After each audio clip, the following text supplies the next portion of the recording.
Yang Muhammad Setiawangsa nak bertanya ya? Saya nak tanya soalan nombor 7. Ya, saya belum jemput lagi. Oh. Yes. Sila Yang Muhammad Dato' Ahmad Fauzi bin Haji Zahari. Datuk Seri Yang Pertua, terima kasih. Alhamdulillah, dapat juga akhirnya saya menanya soalan nombor 7. Sila. Tuan Yang Pertua, terima kasih kepada Yang Hormat Setiawangsa. Tuan Yang Pertua, status kesedaran terhadap penerimaan organ di kalangan rakyat Malaysia semakin meningkat saban tahun hasil kempen berterusan yang dijalankan oleh Kementerian Kesihatan. Pada tahun 2014, seramai 42,976 orang pengikrar telah dicatatkan. Pada tahun 2015, 50,333 orang telah diikrar. Dan pada 2016 turun sedikit kepada 26,969. Sehingga 31 Januari 2017, jumlah keseluruhan pengikrar penerima organ yang telah mendaftar adalah seramai 381,353 orang. Meskipun begitu, negara masih memerlukan lebih ramai rakyat untuk berikrar sebagai penerima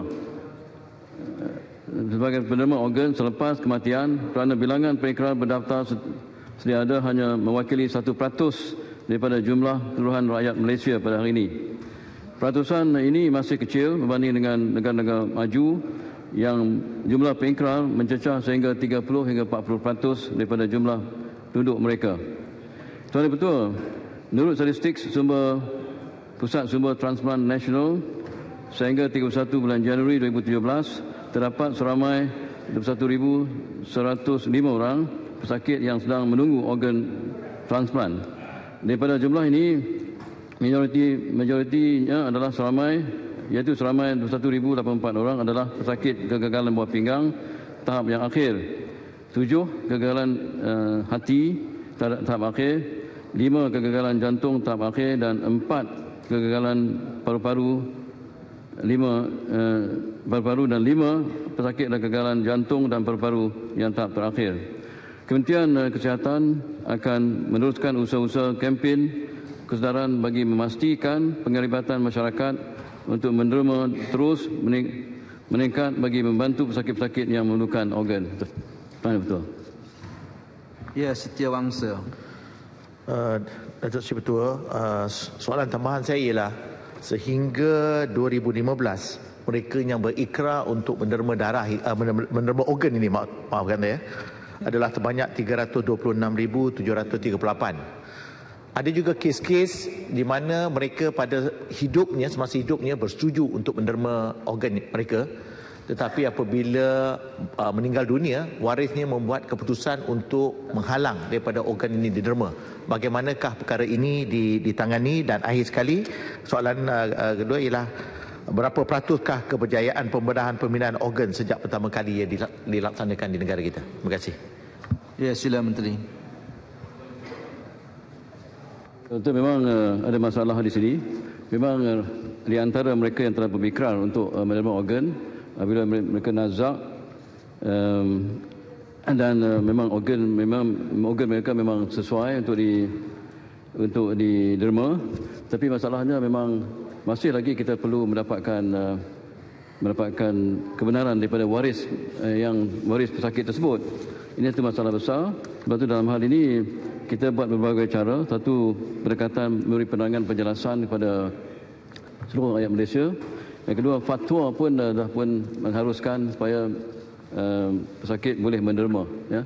Ini mana kita terpaksa juga buat betul. Kita akan teruskan usaha ini untuk menerangkan penjelasan kepada seluruh rakyat Malaysia melalui berbagai cara, melalui media perdana, melalui GRC, melalui agensi kerajaan, dan juga sampai ke peringkat sekolah, Tuan Ketua, melalui program doktor muda di sekolah pun kita terapkan isu ini, Tuan Ketua.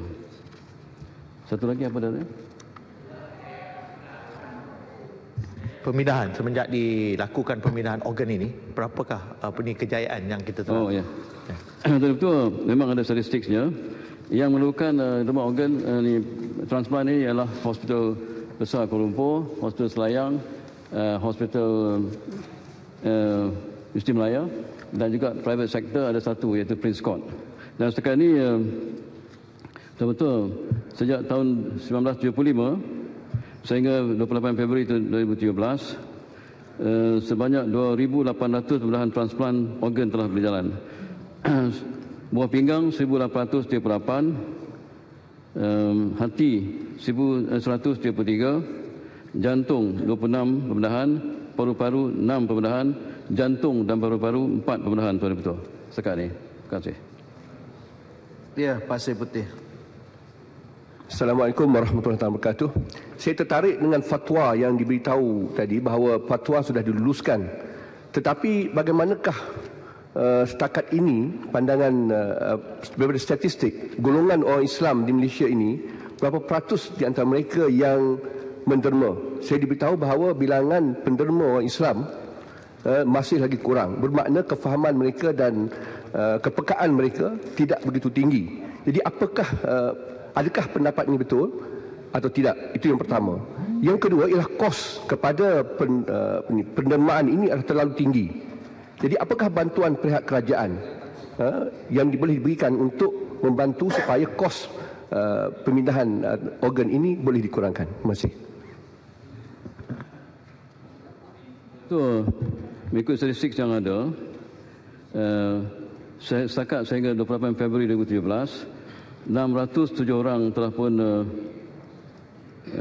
menjadi penderma, iaitu masyarakat Cina 357, iaitu 58%, India 168 ataupun 27%, dan Melayu 47 orang ataupun 7.69% sahaja, dan lain-lain kaum 35 orang ataupun 6.87%. Ini mana kita harus menjalankan kempen berterusan seperti yang disebut tadi, Tuan Ketua. Dan setakat ini memang kos tinggi. Tapi saya nak bagi tahu tentang perkara ini. Kos untuk transplant buah pinggang di Malaysia adalah lebih kurang RM20,000. Ya. Kalau kita lihat dari segi jumlah yang buat hemodialisis di Malaysia ialah 40,000. Setahun kita belanja seorang yang buat hemodialisis setahun ialah 40,000 juga. Lebih kurang 40,000. Mana setahun kali 40,000 kali 40,000 pesakit hemodialisis, mana 1.6 bilion, Tuan Ketua, yang perlu yang dibelanjakan untuk hemodialisis. Tapi untuk pembedahan kidney transplant, Tuan Ketua, hanya